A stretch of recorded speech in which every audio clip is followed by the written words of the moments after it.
Hello, readers of Every Word, and welcome to Every Word 365. I'm your host, Christina Munoz Madsen, and today we're reading Psalms 19 through 24.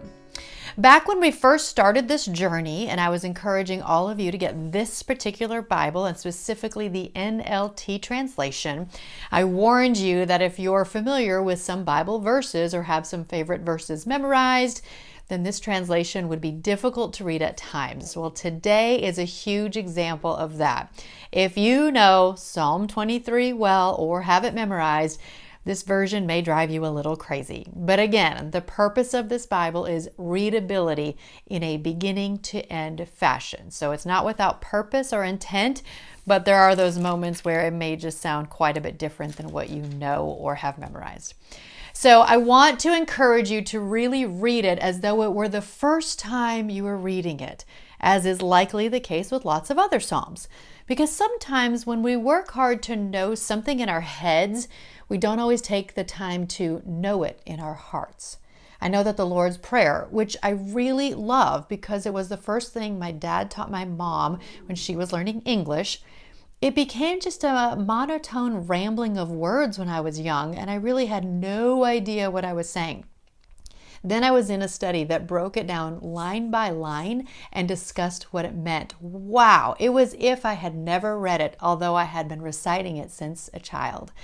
And by the way, my mom and dad would always look at each other during the Lord's Prayer. He would be sitting down in front in the choir loft, and she would be in the balcony every time it was said in church. They did that even if they were in an argument or going through a tough time until the day he died. I think that is so sweet. We were not a religious family, as I have shared, so I always found it so curious that that was the first thing he chose to teach my mom when teaching her English.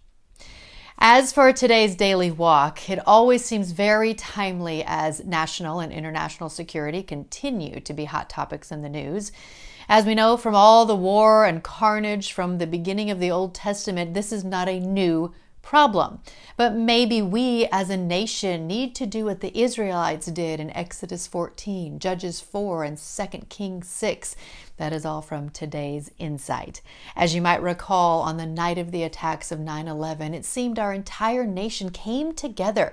Newscasters even said words like prayers on the news that night. But within days, most of the talk turned to America and how we as a nation won't let this happen. Please know that I'm not saying patriotism or pride in our nation is a bad thing. It is essential. But if we can learn anything from the past, it is that when we all put all our trust, hope, and faith in God is when true victory is achieved. Can I get an amen? Tomorrow is Psalms 25 through 30. Happy reading.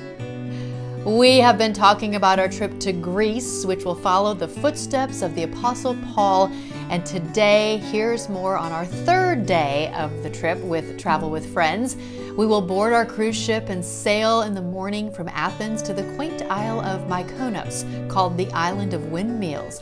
This is a stunningly picturesque town with a maze of tiny streets and whitewashed steps, lanes, houses, and churches gathered around its harbor in the middle of a wide bay.